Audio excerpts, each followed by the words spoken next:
আমি যখন ক্লাস 11-এ পড়তাম তখন একটা গল্প পড়েছিলাম, সেটা হচ্ছে যে ভারতবর্ষ। তোমরা হয়তো অনেকেই পড়েছো।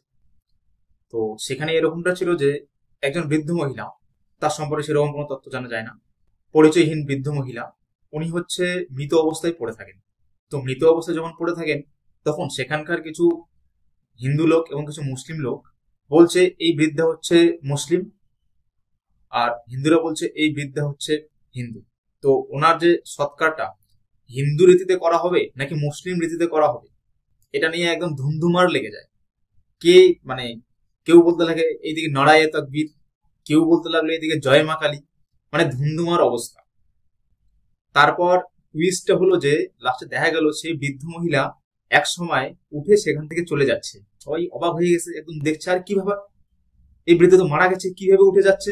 মানে এটা ছিল গল্পের টুইস্ট। সেই গল্পটা যখন পড়েছিলাম তখন একটা কথা বারবার মনে হয়েছিল যে এই লোকগুলো কতটা বোকা, কতটা নোংরা এবং কতটা মূর্খ হলে এই ধরনের কাণ্ডকীর্তি করা যায়।